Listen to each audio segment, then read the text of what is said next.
Doctor Mohammad ইউনূসের বক্তব্যে উঠে এসেছে তারুণ্যের জয়গানের কথা। সেই বিষয়ে রাজশাহীর শিক্ষার্থীরা কি বলছে? ইশরাত, রাজশাহীর শিক্ষার্থীরা রাজশাহী বিশ্ববিদ্যালয়ে আমি রয়েছি, ঠিক এখানেই রয়েছে এবং তাদের প্রত্যাশা নতুন বাংলাদেশ এবং শিক্ষার্থীদের এবং তরুণ প্রজন্মকে যেন বিশ্বের বুকে এগিয়ে নিয়ে যায় ডক্টর ইউনূস, সেটি কিন্তু তাদের প্রত্যাশা। আমি একটু শিক্ষার্থীদের একটু অভিব্যক্তি তাদের কাছ থেকে একটু জানতে চাইব। ডক্টর ইউনূসের কাছ থেকে, অন্তর্বর্তী সরকারের কাছ থেকে আপনাদের প্রত্যাশা কি, চাওয়া কি একটু বলবেন? ডক্টর ইউনূসকে অনেক অনেক অভিবাদন জানাই। তার কাছে আমাদের যে প্রত্যাশাটা থাকবে, সরকারের যে অর্গানগুলো আছে, শাসন বিভাগ, আইন বিভাগ, বিচার বিভাগ, এই অর্গানগুলো যেন সম্পূর্ণ স্বাধীন থাকে।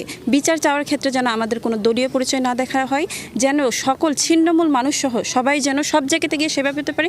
পুলিশের কাছে যেতে আমাদের যেন সামান্যতম ভয় না লাগে, আমরা যেন তাদের কাছে নির্ভয়ে সেবা পেতে পারি। এবং আমাদের যে বিশ্ববিদ্যালয়গুলো আছে সেগুলোতে যারা ভিসি বা অন্যান্য পদে নিয়োগ পাবেন, তাদেরকে নিয়োগের ক্ষেত্রে যেন স্বচ্ছতা দেখা হয়।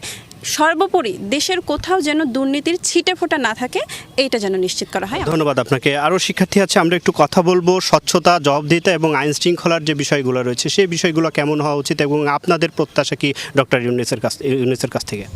আমরা মনে করি যে ছাত্র গণঅভ্যুত্থানের পরিপ্রেক্ষিতে যে বাংলাদেশ গড়ার লড়াই এবং সংগ্রাম বর্তমানে চলছে, আমরা মনে করি এটা একটি খুবই ভালো একটি বিষয় হয়ে দাঁড়িয়েছে। পুরো বাংলাদেশ গোটা রাষ্ট্র ব্যবস্থাকে সংস্কার করার প্রয়োজন হয়ে দাঁড়িয়েছে। বিশ্ববিদ্যালয় বলেন, প্রত্যেকটা জায়গায় সংস্কারের যে দাবি, সেই দাবিটা সকলেই করতেছে। এবং এর পরিপ্রেক্ষিতে কী হবে, প্রত্যেকটা জায়গায় যদি জবাবদিহিমূলক একটা সরকার ব্যবস্থা হয়, আমি মনে করি যে এটা অন্তর্বর্তীকালীন সরকারের একটা বেশ একটা সাপোর্টিভ একটা ভূমিকা পালন করবে, যদি জবাবদিহিতা নিশ্চিত করা হয় এবং স্বচ্ছতা যদি নিশ্চিত করা হয়।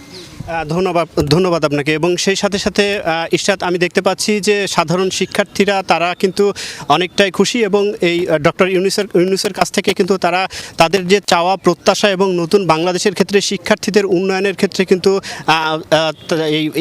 এগিয়ে নিয়ে যাবে, তেমনটি কিন্তু রাজশাহীর শিক্ষার্থীরা প্রত্যাশা করছেন।